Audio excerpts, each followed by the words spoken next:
இந்த ஈமானிய பலவீனம் நம்மிடத்திலே வருகிறது என்றால் இதற்கு என்ன காரணம் என்று நாம் பார்க்கிற போது ஷேக் அவர்கள் சில முக்கியமான காரணங்களை இங்கே அடையாளப்படுத்துகிறார்கள். ஒன்று, அல் இப்திஆது அனில் அஜ்வா இல் ஈமானியா ஃபத்ரா தவீலா, ஒரு நீண்ட காலம் ஈமானிய சூழலிலிருந்து தூரமாகி இருப்பது. நீண்ட காலம் ஈமானிய சூழலிலிருந்து தூரமாகி இருப்பது ஈமானிய பலவீனத்திற்கான மிக முக்கியமான ஒரு காரணம். இரண்டாவது காரணம், அல் இப்திஆது அனில் குதுவத்தி சாலிஹா, நல்ல சாலிஹான முன்மாதிரிகளை விட்டும் தூரமாகி இருப்பது. சாலிஹான முன்மாதிரிகள் இருக்கிறார்களே, அவர்களை விட்டு தூரமாகி இருப்பதும் ஈமானுடைய பலவீனத்திற்கான முக்கியமான ஒரு காரணமாகும்.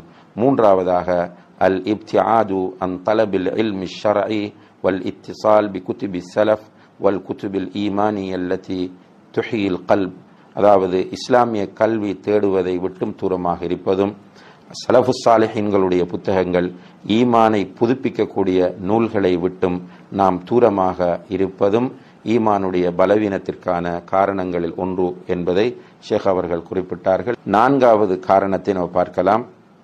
நான்காவது காரணம், ஈமான் பலவீனம் அடைவதற்கான நான்காவது காரணம், வுஜூதுல் இன்சான் அல் முஸ்லிம் ஃபி வஸத்தின் யஉஜ்ஜு பில் மஆசி, பாவங்கள் நிறைந்து காணப்படக்கூடிய ஒரு சமூகத்தில் ஒரு முஸ்லிம் வாழ்வது. பாவங்கள் நிறைந்து காணப்படக்கூடிய ஒரு சமுதாயத்தில் மனிதன் ஒரு முஸ்லிம் வாழ்வது அவனுடைய ஈமானை பலவீனப்படுத்தும் என்று ஷேக் அவர்கள் இங்கே குறிப்பிடுகிறார்கள். உண்மையிலேயே அன்புள்ள சகோதர சகோதரிகளே, ஏற்கனவே ஈமானுடைய பலவீனத்தின் அடையாளங்கள் என்று ஷேக் அவர்கள் குறிப்பிட்ட அந்த அடையாளங்களை நாம் பார்க்கிற போது உண்மையிலேயே இவ்வாறான அடையாளங்கள் நம்மிடம் இருப்பதை நம்மால் உணர முடியும். எல்லா அடையாளங்களுமோ அல்லது ஒரு சில அடையாளங்களோ நம்மிடத்தில் இருப்பதை நம்ம பார்க்கலாம். உண்மையிலே நம்முடைய ஈமான் பலவீனம் அடைந்திருக்கிறது என்பதை நம்மால் உணர முடிகிறது. தொழுகையிலே ஈடுபாடு காட்ட முடியவில்லை, அல்லாஹ்வை நினைத்து அழ முடியவில்லை, அல் குர்ஆனை ஓதுகிற போது அது நம்முடைய ஈமானை அதிகரிக்க செய்யவில்லை, பாவங்களை சாதாரணமாக பார்க்கிற நிலை, இவைகளெல்லாம் நம்முடைய ஈமானின் பலவீனத்திற்கான எடுத்துக்காட்டுகள். உண்மையிலேயே இதற்கு என்ன காரணம் என்று நாம் பார்க்கிற போது இன்று நாம் வாழக்கூடிய சூழல் தான். நம்முடைய வீடுகளை எடுத்து பாருங்கள். வீடுகளிலே பாவங்கள் தாராளமாக நடந்து கொண்டிருக்கின்றன. டிவியிலிருந்து ஆரம்பித்து நாம் கணவன் மனைவியோ அல்லது பிள்ளைகள் பெற்றோர்களோ அல்லது உறவினர்களோ வந்து உட்கார்ந்து பேசுகிற பேச்சுகள் வரைக்கும் நாம் எடுத்து பார்க்கிற போது நிறைய பாவங்கள் நம்மை சூழ்ந்திருப்பதை பார்க்கிறோம். ஈமானிய சூழல் வீட்டில் இல்லாமல் இருப்பதை பார்க்கிறோம். வீட்டில் ஒருவர் தொழுகை இல்லாமல் இருப்பார், இன்னும் ஒருவர் நோன்பில்லாமல் இருப்பார், ஒருவர் சினிமா பார்த்து கொண்டிருப்பார், இன்னும் ஒருவர் சீரியல் பார்த்து கொண்டிருப்பார், இன்னும் ஒருவர் இசை கேட்டு கொண்டிருப்பார், இன்னும் ஒருவர் ஒரு பெண்ணோடு தகாத பேச்சுக்களை பேசி கொண்டிருப்பார், இன்னும் ஒருவர் வீட்டிலே ஹராமான தொழிலை செய்து கொண்டிருப்பார். இப்படியாக நம்முடைய வீட்டு சூழலே இன்றைக்கு ஈமானிய அந்த நிலையிலிருந்து தூரமாக இருப்பதை பார்க்கிறோம். இப்படியான இந்த பாவங்கள் நிறைந்த வீட்டு சூழல், வீட்டை விட்டு வெளியே வந்தால் கேட்டில் நம்முடைய டோரை விட்டு வெளியே வந்து ரோடுக்கு வரும்போதே நாம் பாவங்களை பார்க்கிற கேட்கிற நிலை, கடைத்தெருக்களுக்கு போனால் பாவம், வேலை செய்கிற இடங்களுக்கு போனால் பாவம் என்று பாவங்கள் நிறைந்து போயிருக்கிற ஒரு சூழலில் நாம் வாழுவது அந்த பாவங்களை நமக்கு சாதாரணமாக ஆக்குகிற ஒரு நிலையை பார்க்கிறோம். உண்மையிலேயே இன்றைக்கு வட்டி என்கிற பாவத்தை நீங்கள் பாருங்கள், எவ்வளவு ஒரு பாரதூரமான பாவம் அது.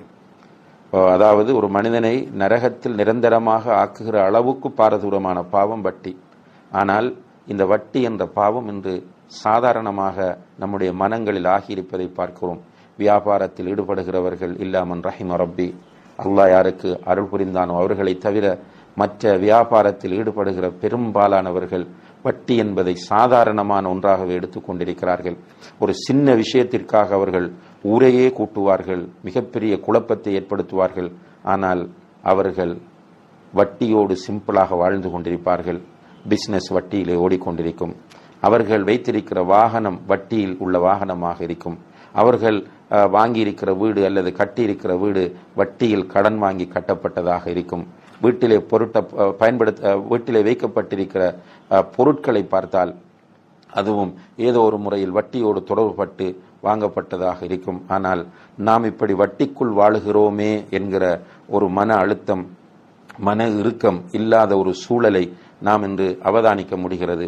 எனவே இந்த பாவங்கள் நிறைந்த சூழலுக்குள் ஒரு மனிதன் வாழ்வது என்பது நிச்சயமாக அவனுடைய ஈமானை கடுமையாக பாதிக்கும் என்பதை நாம் புரிந்து கொள்ள வேண்டும். ஒரு உண்மையான முஃமின் பாவமான சூழலில் இருந்து தன்னை ஒரு நல்ல ஈமானிய சூழலுக்கு மாற்றுவதற்காக எதுவும் செய்வான். இன்றைக்கு இந்த உலகத்தின் நிலையை பாருங்கள். குழந்தைகளுடைய படிப்புக்காக, கல்விக்காக வீட்டை மாற்றுகிறார்கள், ஜொப்பை மாற்றுகிறார்கள். குழந்தைகளுக்காக வேண்டி சிலர் வெளிநாடுகளில் நல்ல பொசிஷனில் இருந்தவர்கள் அதை விட்டுவிட்டு ஊருக்கு வருகிறார்கள். ஆனால் அது தப்பு என்று நான் சொல்லவில்லை. இப்படி செய்யக்கூடியவர்கள் தங்களுடைய ஈமானை பாதுகாத்துக் கொள்வதற்காக ஒரு சின்ன தியாகம் கூட செய்ய தயாரில்லை என்று சொன்னால் நிச்சயமாக இது ஈமானுடைய பலவீனத்தின் மிகப்பெரிய எடுத்துக்காட்டு என்பதை நாம் புரிந்து கொள்ள வேண்டும். எனவே ஈமான் பலவீனம் அடைவதற்குரிய மிக முக்கியமான காரணிகளில் ஒன்றுதான் பாவ சூழலிலே, பாவங்கள் நிறைந்த ஒரு சூழலில் ஒரு முஸ்லிம் வாழ்வது என்பதை நம்ம புரிந்து கொள்ள வேண்டும். ஐந்தாவதாக ஷேக் அவர்கள் இங்கே தருகிற காரணம் அல் இக்ராகு ஃபில் இஷ்டிகாலி பித்துன்யா, உலக வாழ்க்கையில் மூழ்குவது, அதாவது உலகத்தில் கூடுதல் ஈடுபாடு காட்டுவது. இதுவும் ஈமானை பலவீனப்படுத்தக்கூடிய ஒன்றாக இருந்து கொண்டிருக்கிறது. அல்லாஹு தஆலா அல் குர்ஆனிலே லா துல்ஹிக்கும் அம்வாலுக்கும் வல அவுலாதுக்கும் அன் திக்ரில்லாஹ், உங்களுடைய பிள்ளைகளும் உங்களுடைய பொருளாதாரமும் அல்லாஹுவை திக்ர் செய்வதை விட்டும் உங்களை பராக்காக்காமல் இருக்கட்டும் என்று அல்லாஹ் குர்ஆனிலே சொல்லி காட்டுகிறான். ஆனால் மனிதனுடைய இன்றைய நிலை என்னவென்றால் கூடுதலாக உலகத்தில் கவனம் செலுத்துவது. இதுவும் இந்த குளோபலைசேஷன் என்று சொல்லக்கூடிய பூகோளமயமாக்கல் அல்லது உலகமயமாக்கல் என்ற சிந்தனை கடுமையாக வேரூன்றி இருக்கக்கூடிய இந்த காலத்திலே எல்லோருடைய முழு நோக்கமும் உலகமாக மாறியிருப்பதை பார்க்கிறோம். ரசூல் ஸல்லல்லாஹு அலைஹி வஸல்லம் அவர்கள் அல்லாஹ்விடத்திலே துஆ கேட்பார்கள், அல்லாஹும்ம லா தஜஅலித் துன்யா அக்பர ஹம்மினா, எங்களுடைய முழு நோக்கமாக உலகத்தை ஆக்கி விடாதே என்று. உலகம் ஒரு முஃமினை பொறுத்தவரையில் மறுமைக்கான விளைநிலைமே தவிர இது அவன் ஆண்டு அனுபவிப்பதற்காக உள்ள இடம் கிடையாது. ஒரு முஃமின் தெளிவாக புரிந்து கொள்கிறான். அவன் மரணித்த பிறகு அவனை பின்துயர்ந்து மக்பரா வரைக்கும் 3 விஷயங்கள் வரும். அவனுடைய குடும்பம் வரும், பிள்ளைகள் வருவார்கள், அவனுடைய பொருளாதாரம் வரும், அவனுடைய அமல் வரும். அவனுடைய பிள்ளைகளும் பொருளாதாரமும் அவனுடைய அமலும் வரும். அப்போ ஒரு மனிதன் மரணித்த பிறகு அவனுடைய குடும்பம் வருகிறது, பொருளாதாரமும் பிள்ளைகளும் வருகிறார்கள், அவனுடைய அமல் வருகிறது. மண்ணறையில் அவன் வைக்கப்பட்டதும் அவனுடைய குடும்பமும் பொருளாதாரமும் பிள்ளைகளும் போய்விடுவார்கள், அமல் மட்டுமே தங்கியிருக்கும். 3 நாட்களுக்கு வீட்டிலே கவலை அனுபவிப்பார்கள். அது ஒரு மாதம் 2 மாதங்களுக்கு ஓரளவு நிற்கும். அதற்கு பிறகு நம்மை அவர்கள் மறந்து விடுகிறார்கள். நிறைய பிள்ளைகளிடத்தில் நாம் கேட்பதுண்டு, நீங்கள் இன்று உங்களுடைய தொழுகையில் உங்களுடைய பெற்றோருக்காக துஆ செய்தீர்களா என்று கேட்டால் பெரும்பாலானவர்கள் இல்லை என்ற பதிலையே தருகிறார்கள். இப்படித்தான் உலகத்தின் நிலை என்பதை ஒரு முஃமின் புரிந்து கொள்கிறான்.